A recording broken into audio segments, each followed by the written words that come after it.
Good morning students. Mathematics में आपको last lecture में एक्सरसाइज 4.5 कंप्लीट करा दी थी।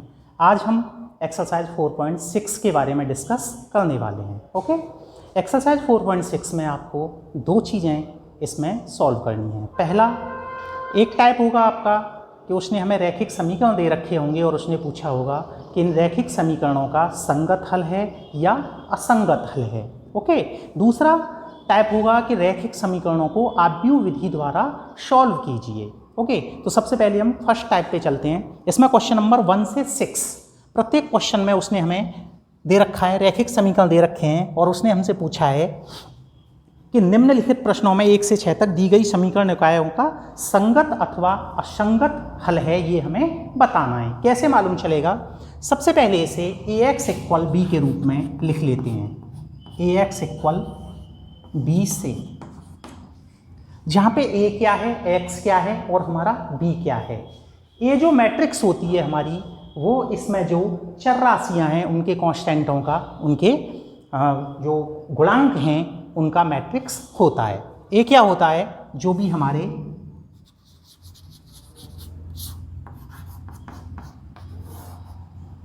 चर राशि हैं उनके जो गुणांक हैं, x का गुणांक 1, y का गुणांक 2, इसमें x का गुणांक 2, y का गुणांक 3। ओके, x क्या होता है? जो भी हमारी चर राशियाँ हैं। चर राशि इसमें कौन कौन सी हैं हमारी? x और y। b क्या होता है?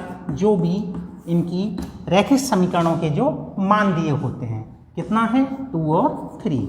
ओके, सबसे पहले प्रत्येक क्वेश्चन में हमें a, x और b की वैल्यू डिटरमाइन करनी है, लिख देनी है। ओके, उसके बाद संगत हल है या नहीं है हमें कैसे मालूम चलेगा?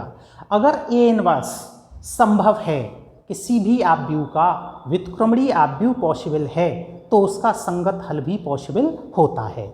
और अगर ए इनवर्स पॉसिबल नहीं है तो फिर उसका संगत हल भी पॉसिबल नहीं है। ए इनवर्स के लिए हम क्या देखेंगे?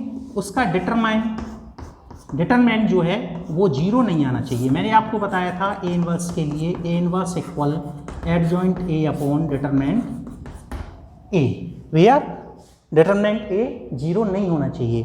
तो कभी भी संगत अथवा असंगत हल के बारे में वो हमसे डिस्कस करता है तो हम क्या करेंगे? ax इक्वल b से इन सभी की वैल्यू निकालेंगे, फिर a का डिटरमिनेंट निकालेंगे। अगर a का डिटरमिनेंट 0 नहीं है तो इसका मतलब a इनवर्स पॉसिबल है और उसका संगत हल होगा। ओके, अब इसका निकालते हैं। डिटरमिनेंट निकालें इसका, कितना आएगा? 3 minus 4 equal -1 is not equal 0। 0 नहीं है, केवल हमें सिर्फ ये देखना है कि 0 तो नहीं आ रहा है। Determinant a is not equal 0, इसलिए a इनवर्स संभव है। अतः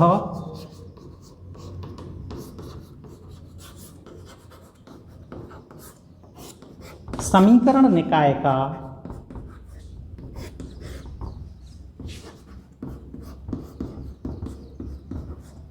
संगत हल है।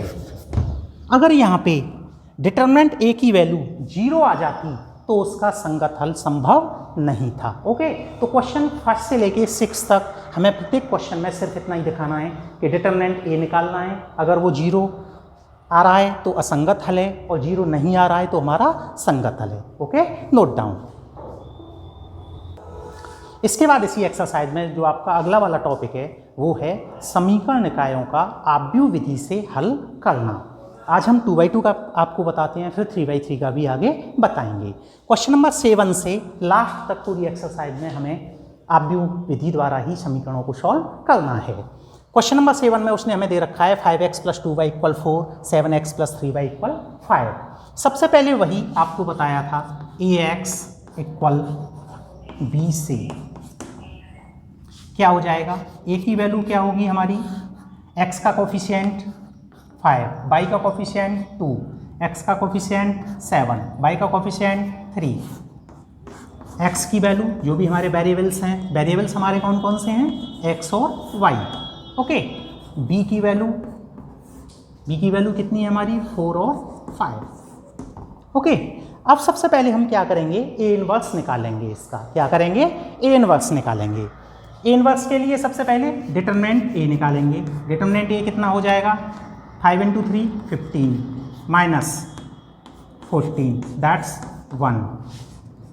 Determinant A is not equal 0, इसलिए ए इनवर्स संभव है। अब ए इनवर्स निकालेंगे।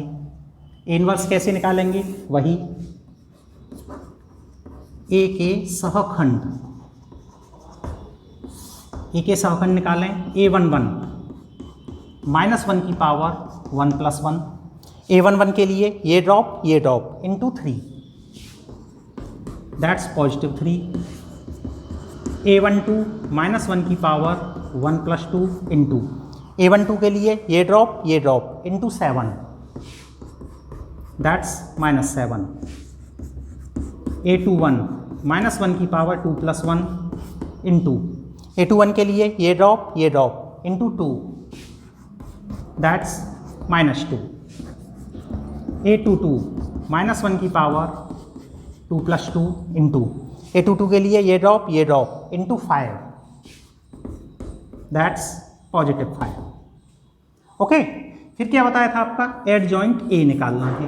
एडजॉइंट ए क्या बताया था आपका, a11 a12 a21 a22 का ट्रांसपोज इक्वल कितना हो जाएगा, 3 -7 -2 5, इसका ट्रांसपोज करेंगे कितना हो जाएगा, 3 -2 -7 और ये 5।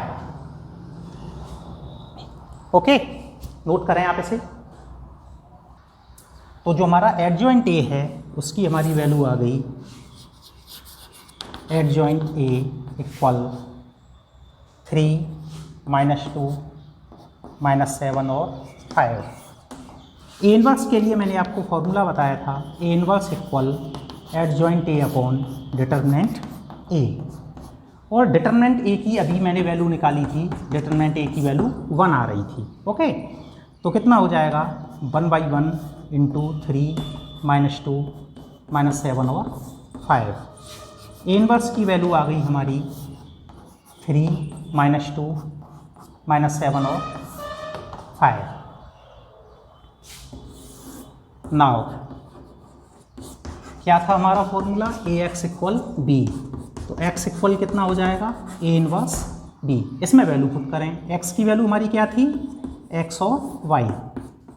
ए इनवर्स की वैल्यू हमने अभी निकाली है 3 -2 -7 5, 3 -2 -7 और 5 इंटू बी। बी की वैल्यू हमारी क्या थी, 4 और 5। ओके, इसे सॉल्व करेंगे।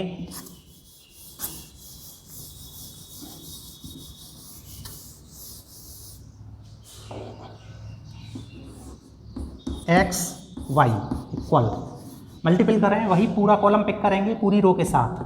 4 × 3 12 minus 5 × 2 that's 10, 4 × -7 -28 plus 25। X Y कितना आ गया, 2 -3।